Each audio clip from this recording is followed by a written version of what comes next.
नमस्कार दोस्तों, आज हम स्टार्ट करने वाले हैं क्लास 10th मैथ का चैप्टर नंबर 4 जिसका नाम है क्वाड्रेटिक इक्वेशन। ठीक है बेटा, चलिए स्टार्ट करते हैं। आपने चैप्टर नंबर 2 पढ़ा है? हाँ, इसका नाम था पॉलिनोमियल। तो बेटा हमारा जो क्वाड्रेटिक इक्वेशन होता है ना, वो भी क्या है, एक पॉलिनोमियल होता है। ठीक है, क्या होती है भाई क्वाड्रेटिक इक्वेशन? इक्वेशन होती है हमारी A X square plus B X plus C. ठीक है बेटा, अब आप देख रहे हो पूरी की पूरी इक्वेशन एक सिंगल वेरिएबल की फॉर्म में है और इसकी हाईएस्ट पावर कितनी है 2, इसीलिए इसको क्या बोला गया, क्वाड्रेटिक इक्वेशन। यहां तक क्लियर हो? ठीक है भाई, अब ध्यान से सुनना मेरी बात। इसको सॉल्व करने के हमारे पास दो मेथड है। ठीक है, पहला मेथड है फैक्टराइजेशन। फैक्टराइजेशन, ठीक है भाई, हम फैक्टर करके इसके सॉल्यूशन निकालते हैं। और दूसरा हमारा मेथड है क्वाड्रेटिक फॉर्मूला। क्वाड्रेटिक फॉर्मूला, ठीक है भाई, ठीक है भाई। अब ध्यान सुना, दो मेथड से हम क्या निकाल सकते हैं, इसके सॉल्यूशन निकाल सकते हैं। A X square plus B X plus C, अगर मैं इसको इक्वल टू 0 कर दूं तो भाई ये क्या होता है, ये होता है हमारा स्टैंडर्ड फॉर्म। स्टैंडर्ड फॉर्म होगा हमारा, यहां तक क्लियर? और standard form of quadratic equation, of quadratic equation. यहां तक समझ में आया? ठीक है भाई, तो क्वाड्रेटिक इक्वेशन का स्टैंडर्ड फॉर्म क्या होता है बेटा? A X square plus B X plus C equal to 0।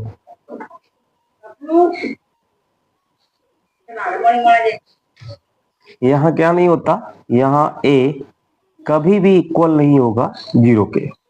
इतनी बात क्लियर हुई? चलिए अब ध्यान सुनना मेरी बात। इतनी बात क्लियर हुई? तो पहले हम जान लेते हैं भाई क्वाड्रेटिक फॉर्मूला क्या होता है। इसका हम जो सॉल्यूशन करते हैं ना, इसको सॉल्व करने के हमारे पास दो ही मेथड है, मैंने आपको बता चुका हूँ। पहला मेथड है फैक्टराइजेशन मेथड।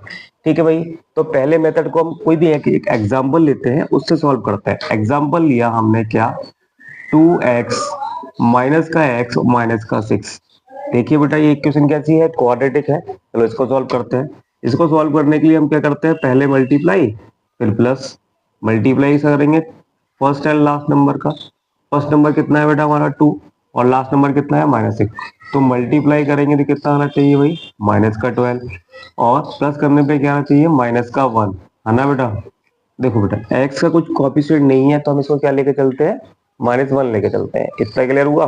चलिए भाई, तो हमें ऐसे दो नंबर चाहिए जिसका हम मल्टीप्लाई करें तो कितना आ जाए, -12 आ जाए, और उन दोनों को प्लस करें तो कितना आ जाए, -1 आ जाए। तो इसके लिए हम क्या करते हैं, जो हमारे पास 12 है ना, इसके फैक्टर कर लीजिए आप। 12 के फैक्टर करूंगा कितना हो जाएगा, 3 4 जा 12 और 4 1 जा 4। तो मिल गया बेटा हमें। तो पहले हम केस लगा के देखते हैं। अगर मैं 3 का इंटू 4 से करता हूँ तो कितना मिलता है मुझे, 12 मिलता है। लेकिन मुझे क्या चाहिए, मुझे चाहिए -12। तो एक काम करिए आप, 4 को क्या कर लीजिए, माइनस कर लीजिए। जैसे आप 4 का माइनस करेंगे तो बेटा ये भी क्या हो जाएगा, क्योंकि जैसे ही आपको पता है प्लस माइनस का मल्टीप्लाई करते हैं क्या आता है, माइनस आता है। कितना क्लियर? अगर मैं -4 में से +3 करूं तो कितना आएगा, -1 आ जाएगा। क्या दोनों के सेटिस्फाई हो गए ना बेटा? चलिए भाई, अगर आपको इतना समझ में आया है तो बेटा हमें जो दो नंबर मिले वो क्या मिले, 3 और -4 मिले। ठीक है, चलिए भाई यहाँ पुट कर लेते हैं। तो ये हो जाएगा 2x, सॉरी 2x नहीं है यहाँ पे, 2x की पावर 2 है। ओके बेटा, आप देखिए तो भाई फर्स्ट नंबर है -4x, सेकंड नंबर है 3x और -6। इन दोनों में कॉमन क्या आ रहा है बेटा, इन दोनों में कॉमन आ रहा है 2x। तो यहाँ कितना बचा है x, यहाँ से 2x गया तो बचेगा कितना, ओनली -2। यहाँ से क्या लूँ, इन दोनों में से कॉमन 3 ले लीजिए आप।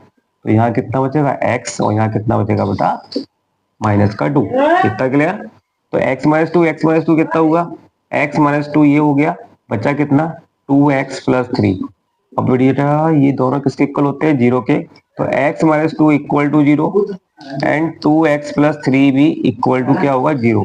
तो x इक्वल टू कितना हुआ आपका 2, और यहाँ कितना हुआ 2x इक्वल टू 3 को साइड ले जाइए तो -3। तो x की वैल्यू क्या आई, 3/2।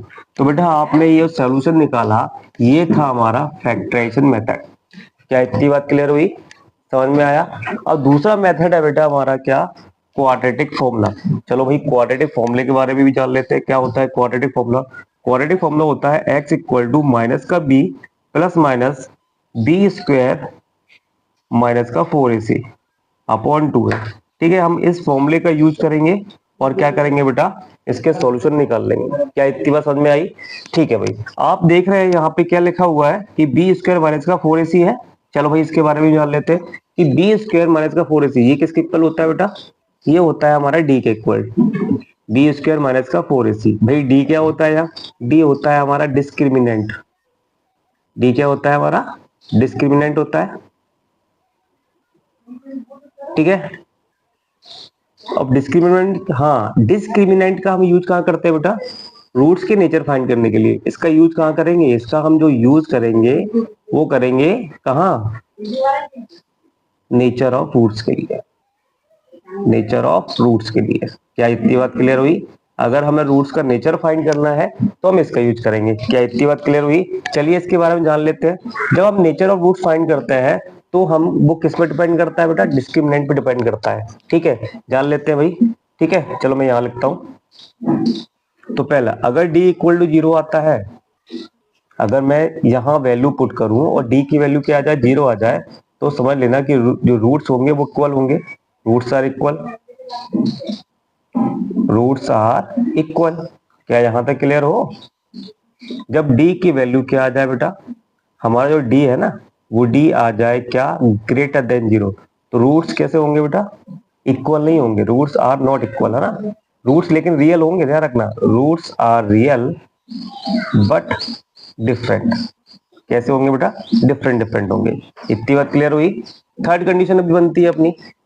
थर्ड कंडीशन क्या होती है, थर्ड कंडीशन होती है हमारी, मैं चलो यहाँ बताता हूँ। थर्ड कंडीशन होती है कि भाई d इज लेस देन 0।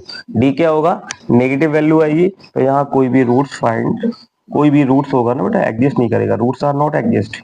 क्या इतनी बात समझ में आ गई। ठीक है भाई, इतना क्लियर हुआ। चलिए भाई, अब हमारा बच जाता है क्वाड्रेटिक फॉर्मूला। अब आपने क्या किया, फैक्टराइजेशन मेथड का यूज करके क्या निकाले, x की दो वैल्यूज निकाली, इन्हीं को हम बोलते हैं रूट्स। क्या बोलेंगे बेटा, x की जो दो वैल्यूज आई है ना इनको बोलते हैं रूट्स। कोई दिक्कत परेशानी। ठीक है, तो बेटा ये था हमारा इंट्रोडक्शन। ठीक, अब हम करेंगे इसकी एक्सरसाइज, वो करेंगे अगले वीडियो में। ओके, चलिए।